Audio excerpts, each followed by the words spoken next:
Hello there again, algebra students. We are getting into video 1.9, which is really hitting at the heart of algebra, which is graphing.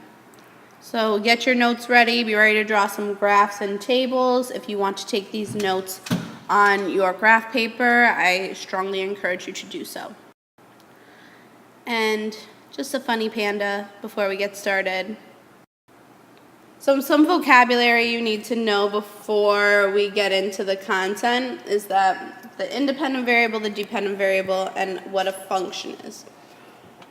So the variable that controls the dependent variable is the independent variable. It's the input values of a function. It's what's controlled. It's the x value. The dependent variable is what we're measuring. It changes in response to the independent variable and provides the output of values of a function, which is the y value. So you can think of independent as the x values and dependent as the y values. You've probably heard these terms a lot in science class as well.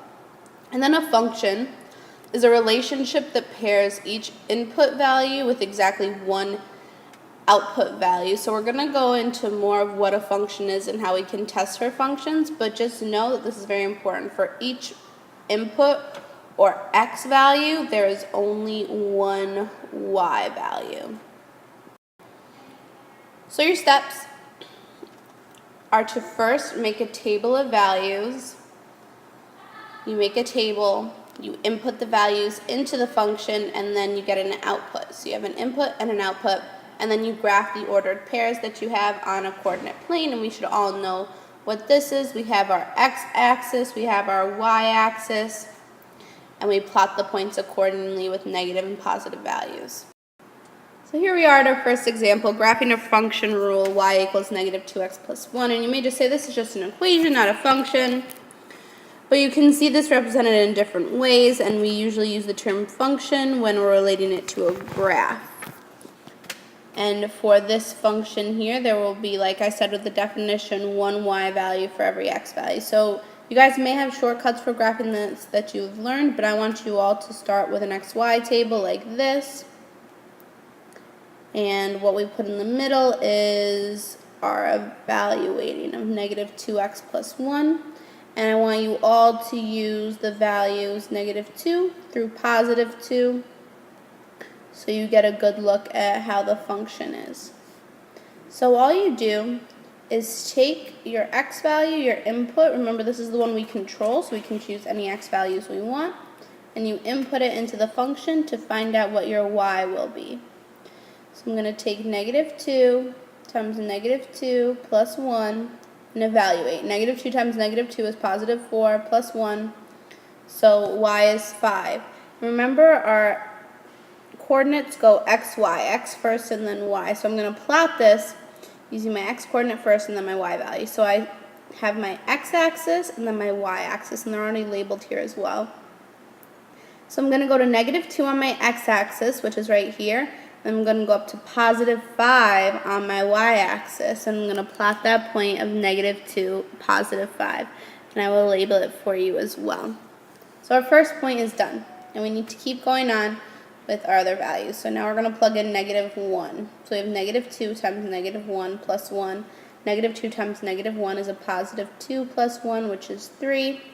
I'm going to plot that again. I'm going to go to negative 1 on the x-axis and positive 3 on the y-axis, and I'll label that for you again.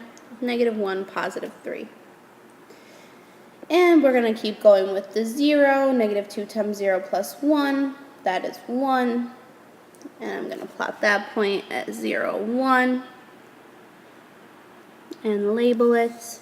And I'm just going to keep going with my final values of 1 and 2. So negative 2 times 1 is negative 2 plus 1, which is negative 1.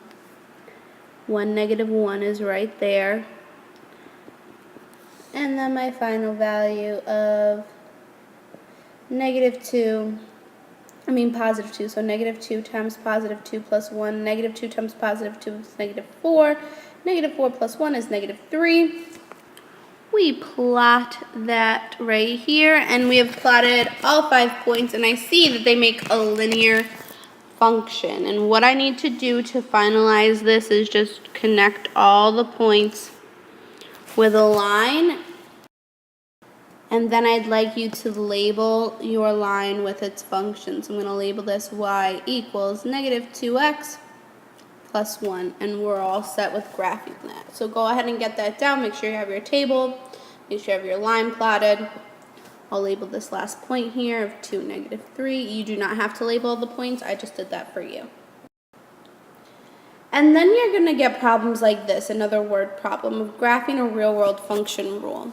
So this problem says we're given the function rule W equals 146C plus 30,000 represents the total weight in pounds of a concrete mixer truck that carries C cubic feet of concrete. If the capacity of the truck is about 200 feet cubed, what is the reasonable graph of the function rule?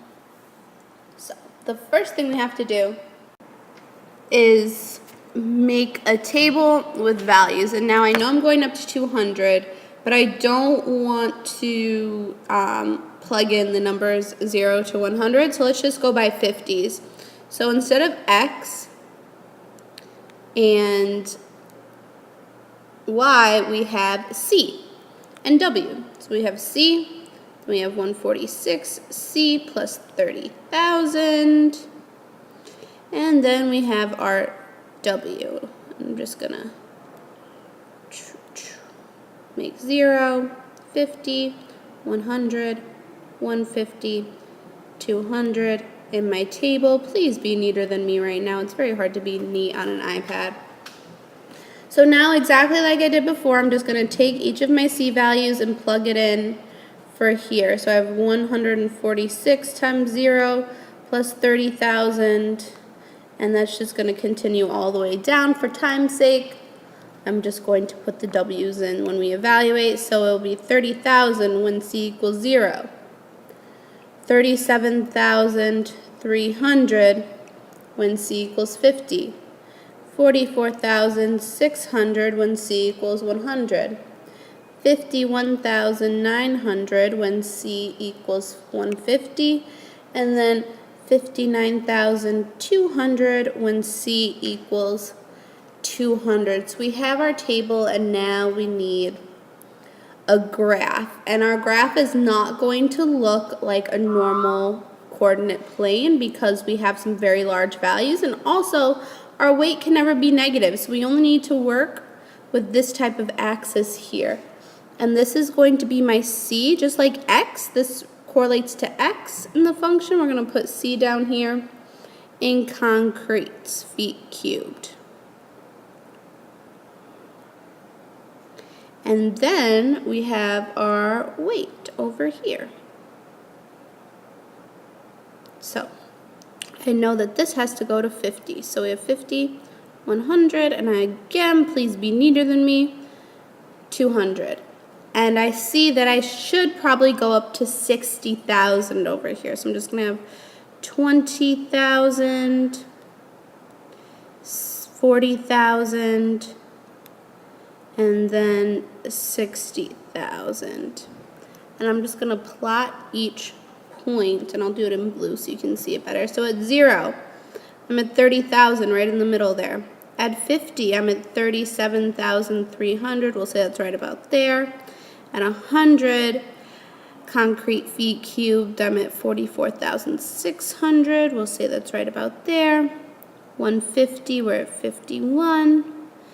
And then 200, we're at 59. I see I have a linear function that's a little too high. Should be right about there. A linear function that developed. So this was just about applying a problem that you're given to using the same skills you did before. With a table, you make your own values. You have to think about what values you need. And then when you need to graph it, you have to scale the axes appropriately to fit your problem, because you don't want to go by ones and have all this work in front of you and graph each individual point up to 200. You can make it much easier on yourself. So your hot question. The function rule W equals 8G plus 700 represents the total weight in pounds of a spa that contains G gallons of water. What is the weight of the spa when it's at its capacity of 250 gallons? Just put that weight in for your hot question and write down any questions you have about this, and we'll go over them tomorrow in class.